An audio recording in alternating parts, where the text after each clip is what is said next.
This video in continuation of last class. Chudandamma second bit lo first one 2 marks important. If alpha comma beta and 1 are the roots of x cube minus 2x square minus 5x plus 6 equals 0, then find alpha and beta. అంటే మనకి x cube minus 2x square minus 5x plus 6 equals 0 మూలాలు alpha బీటాగా 1 అయితే alpha beta కనుగొనమన్నాము. చూడండి, given equation అంటే దత్త సమీకరణం ఏంటిది? X cube minus 2x square minus 5x plus 6 equal 0 equation 1. Equation 1 comparing with X cube plus p1x square plus p2x plus p3 equal 0. Okay, ఇక్కడ p1 value ఎంత వచ్చిందమ్మా? -2, p2 అంటే -5, p3 అంటే 6 అనేది మనకి వచ్చింది. Alpha beta 1 be the roots of equation, అదే కదా మనకి ఇచ్చింది. సో అప్పుడు S1 ఏమవుతుంది అంటే మూలాల మొత్తం అంటే alpha plus beta plus 1 equal to minus p1 మనకి ఫార్ములా ఇది.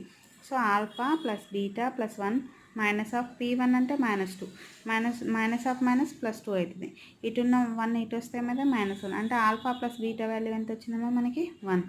లాస్ట్ది మూలాల లబ్ధం అంటే S3 అంటే ఏంది? ఆల్ఫా ఇంటూ బీటా ఇంటూ 1 అంటే మూలాల లబ్ధం కదా, దానికి ఫార్ములా ఏంది? -p3 అంటే alpha beta equal to -6, beta equal to ఏందమ్మా? -6 ఆల్ఫా అనేది తీసుకున్నాను. ఇక్కడ ఫ్రమ్ 1 నుంచి alpha plus beta equal to 1 కదా, బీటా ప్లేస్లో ఏం పెడదాం? -6 ఆల్ఫా రాద్దాం ఈక్వల్ టు 1. ఎల్సిఎం ఎంతమ్మా? ఆల్ఫా కదా, ఇక్కడ ఎల్సిఎం చేసుకుంటే ఎంత? Alpha into alpha square -6 equal to 1 అంటే 1 ఇంటూ ఆల్ఫా అవుతుంది. అంటే నేను alpha square -6 equal to alpha రాసుకున్నాను. ఈ ఆల్ఫా ఇటు వస్తే ఆల్ఫా, దీనికి ఫ్యాక్టర్స్ అంటే మూలాలు కనుగొన్నాం. అంటే alpha square -3 alpha plus 2 alpha -6 equal 0 అంటే ఆల్ఫా కామన్ తీస్తే ఆల్ఫా -3 ప్లస్ 2 కామన్ తీస్తే alpha -3 alpha -3 into alpha plus 2 equal 0 alpha equal to 3, -2 అనేది మనకి ఆన్సర్ వచ్చింది. ఇప్పుడు ఆల్ఫాలు తెలుసుకున్నాం కదా, ఇంకేం కావాలి? బీటా వాల్యూలు కూడా తెలియాలి. చూద్దాం. కేస్ 1లో ఆల్ఫా ఈక్వల్ టు 3 కదా, ఆల్ఫా ఈక్వల్ టు తీసుకుంటే alpha plus beta equal to 1, alpha ప్లస్లో 3 ప్లస్ బీటా ఈక్వల్ టు 1, ఇటున్న 3 ఇటు వస్తే -3, 1 - 3 అంటే -2 అంటే బీటా వాల్యూ -2 అంటే ఆల్ఫా ఈక్వల్ టు 3 తీసుకున్నప్పుడు బీటా వాల్యూ -2. అలాగే కేస్ 2లో ఆల్ఫా ఈక్వల్ టు -2 తీసుకుంటే ఫ్రమ్ 1 నుంచి alpha plus beta equal to 1, -2 ఇటు వస్తే ఏమవుతుంది? ప్లస్ అంటే 1 + 2 3 అంటే beta value 3, alpha equal to -2 beta equal to 3. చూడండి, ఒకసారి ఆల్ఫా 3 అయితే బీటా -2 అయింది, ఆల్ఫా -2 అయితే బీటా 3 అయింది. ఓకే, నెక్స్ట్ ఇది ఎంత ఇంపార్టెంట్ లేదమ్మా ఈ క్వశ్చన్, బట్ మీ నోట్స్ రాసుకోండి. If alpha comma beta comma gamma are the roots of x cube minus 2x square plus 3x minus 4 equals 0, then find x cube minus 2x square plus 3x minus 4 equals 0 మూలాలు alpha beta అయితే 1 summation alpha square beta square, second summation alpha beta into alpha plus beta కనుగొనండి. Okay, చూపిస్తాను, notes రాసుకోండి. ఈ model మనం చేసాము, నిన్న రాసుకుంటే అర్థమవుతుంది, ట్రై చేయండి. ఓకే,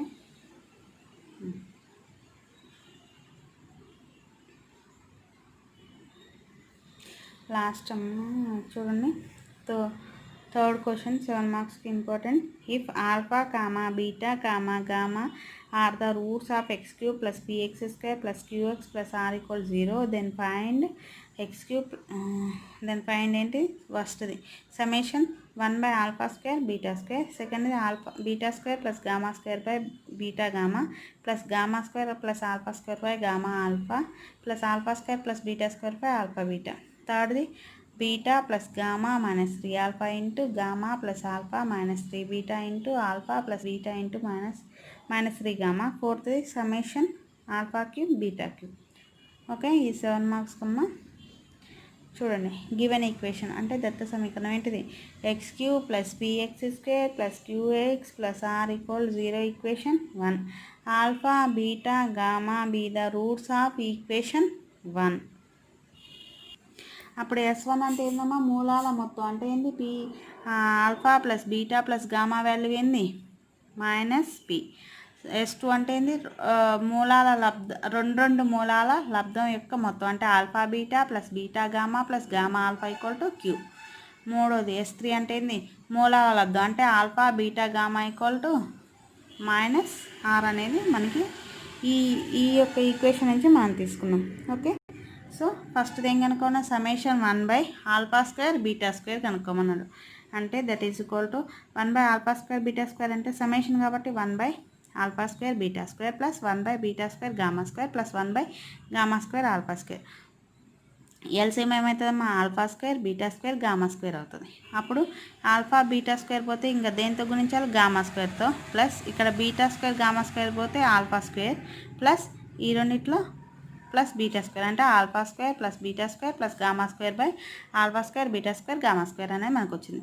ఇది చూడటానికి ఎట్లుందమ్మా, A² plus B² plus C² కదా. అప్పుడు మనకి ఫార్ములా ఉంది కదా, A² plus B² plus C² equal to ఏం రాస్తాం, A plus B plus C whole square minus 2A plus AB plus BC plus CA రాస్తాం కదా. సో అలాగే A plus A² plus B² plus C² plus ఏం రాసినాం, A plus B అంటే alpha plus beta plus gamma whole square minus 2 into alpha beta plus beta gamma plus gamma alpha by alpha beta gamma whole స్క్వేర్గా రాసాం. So alpha plus beta plus gamma అంటే minus P కదమ్మా, minus P whole square అంటే P² minus 2 alpha beta plus beta gamma plus gamma alpha అంటే Q, P² minus 2Q by ఇది alpha beta gamma అంటే minus R² అంటే R² అనేది మనకు answer. Next β² plus γ² by beta gamma plus γ² plus α² by gamma alpha plus α² plus β² by alpha beta. మొత్తానికి LCM ఎంతమ్మా, alpha beta gamma. అప్పుడు beta gamma ఉంది కాబట్టి ఆల్ఫాతో పైదాన్ని మల్టిప్లై చేస్తాం, ఆల్ఫా ఇంటూ β² ప్లస్ γ². ఇక్కడ గామా ఆల్ఫా ఉంది కాబట్టి బీటాతో బీటా ఇంటూ γ² ప్లస్ α². ఇక్కడ ఆల్ఫా బీటా ఉంది కాబట్టి గామాతో గామా ఇంటూ α² ప్లస్ β². ఆల్ఫాని లోపల మల్టిప్లై చేస్తే alpha β² plus alpha γ² plus beta γ² plus beta α², gamma α² plus gamma β² by alpha beta gamma. దీనికి ఒక ఫార్ములా ఉందమ్మా ఇలా ఉన్నప్పుడు. అంటే చూడండి ఇక్కడ ఫస్ట్ దానికి లేదు, ఆల్ఫా β², తర్వాత బీటా γ², గామా α², ఈ మూడు ఒకటి. తర్వాత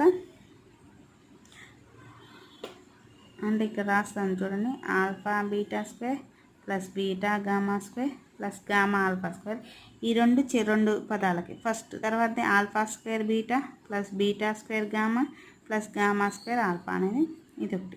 ఇలా ఉన్నప్పుడు మనకు ఒక ఫార్ములా ఉంటుందమ్మా, ఏంటంటే రెండు పదాలు కాబట్టి alpha beta plus beta gamma plus gamma alpha into alpha plus beta plus gamma. చూడండి ఈ మల్టిప్లై చేయాలి, ఆల్ఫా బీటా ఇంటూ ఆల్ఫా అంటే α² బీటా ఉంది కదా. Next alpha beta plus beta అంటే ఆల్ఫా β² ఉంది. నెక్స్ట్ ఆల్ఫా బీటా గామా ఒకటి వచ్చింది, ఆల్ఫా బీటా గామా అనేది ఒకటి వచ్చింది ఫస్ట్ మనకి. Next beta gamma into alpha అంటే ఆల్ఫా బీటా గామా ఇంకొకటి వచ్చింది. బీటా గామా ఇంటూ బీటా అంటే β² గామా ఇక్కడ ఒకటి ఉంది. తర్వాత బీటా గామా² ఉంది. నెక్స్ట్ ఇది గామా ఆల్ఫా ఇంటూ ఆల్ఫా అంటే గామా ఆల్ఫా² ఉంది. గామా ఆల్ఫా ఇంటూ బీటా అంటే ఇంకొకటి వచ్చింది, alpha beta gamma. Next gamma alpha gamma అంటే γ² ఆల్ఫా ఉంది. ఓకే, అంటే alpha beta gamma alpha beta gamma అంటే 3 ఆల్ఫా బీటా గామా అనేది మనకు ఒక ఎక్స్ట్రా వచ్చింది కాబట్టి మైనస్ 3 ఆల్ఫా బీటా గామా చేస్తే ఇది క్యాన్సిల్ అయితే ఇదే గామా మిగిలేది బై ఆల్ఫా బీటా గామా. దీని వాల్యూ Q, దీని value PQ minus 3R by R. ఇది మైనస్ Q కదా, మైనస్ P కమ్మా, ఇది మైనస్ క్యాన్సిల్ అవుతుంది. నెక్స్ట్ థర్డ్ది beta plus gamma minus 3 alpha into gamma plus alpha minus 3 beta plus alpha plus beta minus 3 gamma.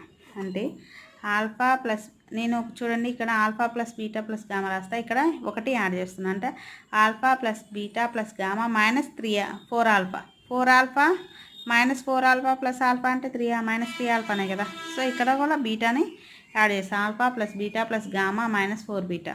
ఇక్కడ alpha plus beta plus gamma minus 4 gamma. Alpha plus beta plus gamma అంటే minus P minus 4 alpha minus P minus 4 beta minus P minus 4 gamma కదా. చూడండి అన్నిట్లో minus common తీస్తే minus minus minus common తీస్తే అన్ని ప్లస్లు అయితే minus into minus plus plus into minus minus. First దీన్ని p+4 alpha into p+4 beta into p+4 gamma. First ఈ రెండింటి మల్టిప్లై చేద్దాం మైనస్ అట్నే ఉంచి p into p² plus p into 4 beta plus p into 4 alpha 4 4 16 alpha beta into 4 plus p+4 gamma. Next minus of ఈ రెండు p² into p³ p² into 4 gamma p² 4 gamma p 4p beta into p అంటే p² 4 beta. తర్వాత 4 16 అంటే 16p beta gamma. తర్వాత దీంతో p² 4 alpha తర్వాత 16p alpha gamma తర్వాత 16p alpha beta. Next 16 64 alpha beta gamma అనేది మనకు వచ్చింది. మైనస్ ఆఫ్ p³ ఇక్కడ చూడండి 4p² 4p² కామన్ తీస్తే alpha plus beta plus gamma. Next 16p common తీస్తే alpha beta plus beta gamma plus gamma alpha plus మిగిలిందండి 64 alpha beta gamma. Minus of p³ plus 4p² దీని value ఎంతమ్మా minus p plus 4pp దీని value q plus 64 into minus R. So p³ minus 4p³ plus 16p³ minus 64 R కదా minus 4p³ plus p³ అంటే minus 3p³ plus 16p³ minus 64 R కదా minus లోపల multiply చేస్తే minus into minus plus 3p³ minus into plus minus 16p³ minus into minus plus 64 R. Last fourth summation alpha cube beta cube అంటే alpha cube beta cube plus beta cube gamma cube plus gamma cube alpha cube కదా whole క్యూబ్గా రాశాను. అంటే alpha beta whole cube plus beta gamma whole cube plus alpha beta whole cube. మనకు ఒక formula ఉందమ్మా a³ plus b³ plus c³ equal to a plus b plus c into a plus b plus c whole square minus 3abc into a plus b plus c అనేది formula. So ఆ రూపంలో రాసాం. ఏంటిది a³ plus b³ plus c³ అంటే a plus b plus c into a plus b plus c whole square minus 3ab into a plus b plus c. Okay minus plus ఇక్కడ plus 3abc కూడా వస్తుంది అంటే alpha beta whole square. దీని value q దీని value q² అయింది 3 into minus p into minus q plus 3 into minus r q into q² q³ minus into minus plus plus into minus minus minus 3pqr ఇది 3r² అనేది మనకు answer. Third bit చూడండి ఇది కూడా 7 మార్క్స్కి. If alpha beta gamma are the roots of x³ minus 6x² plus 11x minus 6 = 0 then find the equation whose roots are alpha square plus beta square, comma beta square plus gamma square, comma gamma square plus alpha square. అంటే x³ minus 6x² plus 11x minus 6 = 0 సమీకరణ మూలాలు alpha comma beta comma gamma అయితే alpha square plus beta square comma beta square plus gamma square comma gamma square plus alpha square మూలాలుగా గల సమీకరణం కనుగొనండి. Given equation ఏందమ్మా x³ minus 6x² plus 11x minus 6 = 0. Let x = 1 x = 1 పెడితే ఏమైందమ్మా 1 minus 6 plus 11 minus 6 minus 6 minus 6 minus 12 1 plus 2 1 plus 11 12 12 minus 12 0 కదా. So therefore 1 is a root of given equation. అంటే మనం ఎక్స్ ప్లేస్లో ఏదైనా ఒక వాల్యూ పెడితే ఆ వాల్యూ మొత్తం చేయంగా 0 వస్తే ఆ వాల్యూని ఏమంటాం రూట్ అంటాం కదా ఆ సమీకరణంకి. ఓకే అలాగే బై ద సింథటిక్ మెథడ్లో మనం ఫస్ట్ ఏం తీసుకున్నామో coefficients x³ 1 x² minus 6 x 11 constant minus 6 ఇలా గీసుకొని 1 కింద ఫస్ట్ మనం 0 పెట్టుకోవాలమ్మా. సింథటిక్ మెథడ్లో 0 పెట్టుకుంటే 1 0 అంటే 1 ఫస్ట్ మనకి 1 అనేది రూట్ మూలమైంది కదా. సో 1 తీసుకుంటున్నాను నేను. ఇంకోటి 1 తీసుకుంటే చూడండి 1 1 = 1 మైనస్ 6 ప్లస్ 1 అంటే minus 5 minus 5 into 1 minus 5 11 minus 5 అంటే 6 6 1 = 6 మైనస్ 6 అనేది 0 అయింది.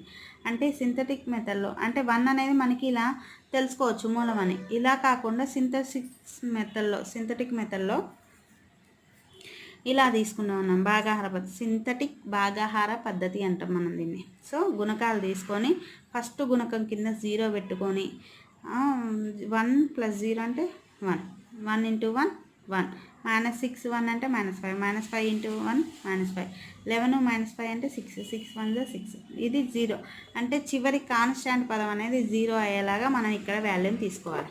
ఓకే, మనం ఇక్కడ 1 ఎందుకు తీసుకున్నాం అంటే ఫస్టే మనకు తెలిసింది ఇక్కడ 1 అనేది రూట్ అనేది కాబట్టి.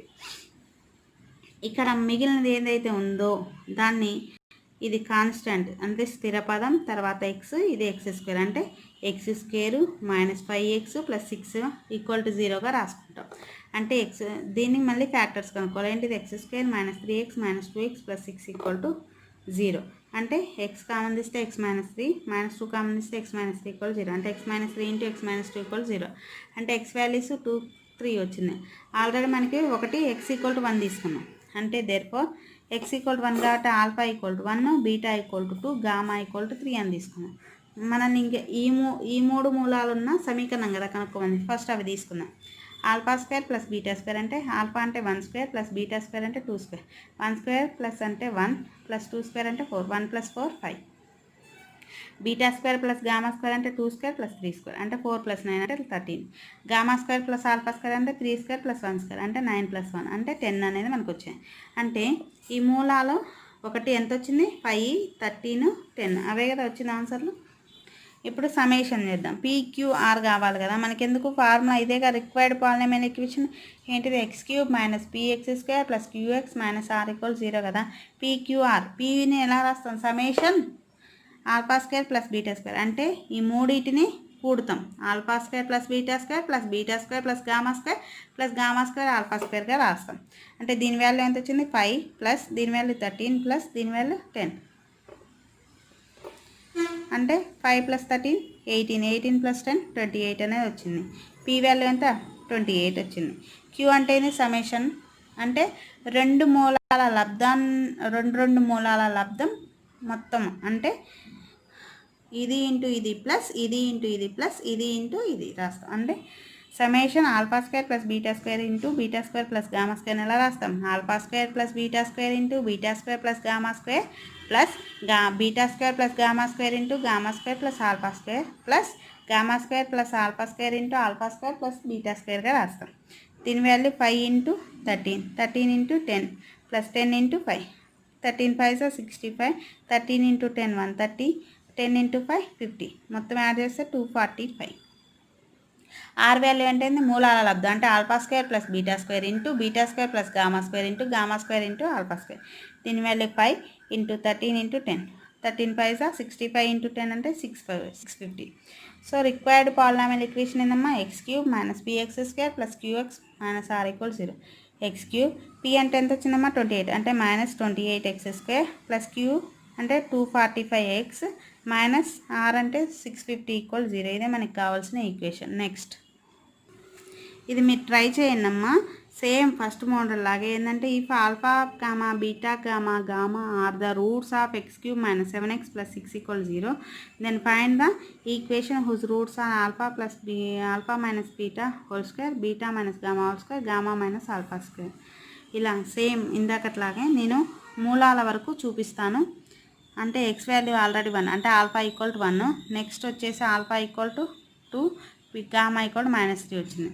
ఇక్కడ నేను 0 ఎందుకు పెట్టుకున్నానమ్మా, చూడండి x³ వాల్యూ ఎంత, 1, x² ఉందా లేదు కాబట్టి 0, x -7 6 constant. Okay, so alpha beta గామాలు వచ్చినాయి కదా. తర్వాత ఏం కనుక్కోవాలి, ఈ వీటి వాల్యూస్ కనుక్కొని రిక్వైర్డ్ పాలినామియల్ ఈక్వేషన్లో సబ్స్టిట్యూట్ చేస్తే తెలుస్తుంది. ఓకే, ట్రై చేయండి. Last, if alpha comma beta comma gamma are the roots of the equation x³ - 3ax + b = 0, then prove that summation alpha - beta into alpha - gamma = 9a. అంటే x³ - 3ax + b = 0 సమీకరణ మూలాలు alpha beta gamma అయితే summation alpha - beta into alpha - gamma = 9a అని చూపండి. Okay, given equation అంటే దత్త సమీకరణం ఏంటిది, x³ - 3ax + b = 0, alpha comma beta comma gamma be the roots of given equation. S1 అంటే ఏందమ్మా alpha plus beta plus gamma ఉందా ఇక్కడ లేదు అంటే x² పదం లేదు కాబట్టి 0. S2 అంటే alpha beta plus beta gamma plus gamma alpha అంటే -3a. S3 అంటే alpha beta gamma value b. Okay -b అమ్మ సారీ -b ఇది ఎందుకు రిక్వైర్డ్ పాలినామియల్ ఈక్వేషన్ ఏంది x³ - px² + qx - r = 0 కదా. S1 అన్న p1 కదా, p2 p3 లేదా qr ఇట్లయినా రాసుకోవచ్చు కదా మనం. చూడండి మనం కనుక్కోమని summation alpha minus beta into alpha minus gamma. Summation అలాగే ఉంచి ఈ రెండింటిని మల్టిప్లై చేద్దాం. Alpha into alpha alpha square minus alpha gamma minus beta alpha minus into minus plus alpha beta summation alpha square. ఈ రెండిట్లో ఆల్ఫా ఉంది కాబట్టి minus alpha common తీస్తే beta plus gamma alpha summation alpha square minus alpha beta plus gamma ప్లేస్లో ఏం రాయచ్చమ్మా beta plus gamma అంటే ఇది ఇటు వస్తే ఏమైతే minus alpha into minus alpha plus beta gamma minus into minus plus కాబట్టి ఆల్ఫా ఇంటూ ఆల్ఫా స్క్వేర్ అంటే summation alpha square plus beta gamma alpha square plus alpha square అంటే 2 alpha square plus beta gamma. Okay ఇప్పుడు summation ఈ పదంకి చేద్దాం అంటే 2 అనేది constant కాబట్టి ముందు రాస్తాను. సమ్మేషన్ ఆల్ఫా స్క్వేర్ అంటే 2 into summation alpha square plus summation beta gamma 2 into summation alpha అంటే alpha square plus beta square gamma square కదా ప్లస్ బీటా గామా అంటే alpha beta plus beta gamma plus alpha gamma. దీని ప్లేస్లో అంటే చూడటానికి ఇది ఎలా ఉంది a² + b² + c² కాబట్టి a + b + c² -2 into ab + bc + cab కదా plus alpha beta beta gamma plus gamma 2 into alpha plus beta plus gamma అంటే 0² -2 into alpha beta plus beta gamma alpha అంటే -3a ప్లస్ దీని వల్ల -3a 2 into 0² minus into minus plus 6 2 3 = 6a 6a into 2 అంటే 12a -3a 12a -3a అంటే 9a అదే కదా మనం చూపమంది 9a. So therefore summation alpha minus beta into alpha minus gamma = 9a అనేది మనకి కావాల్సిన ఆన్సర్ వచ్చేసింది. Okay tomorrow second topic start చేస్తానమ్మా, ఇంతవరకు నోట్స్ రాయండి.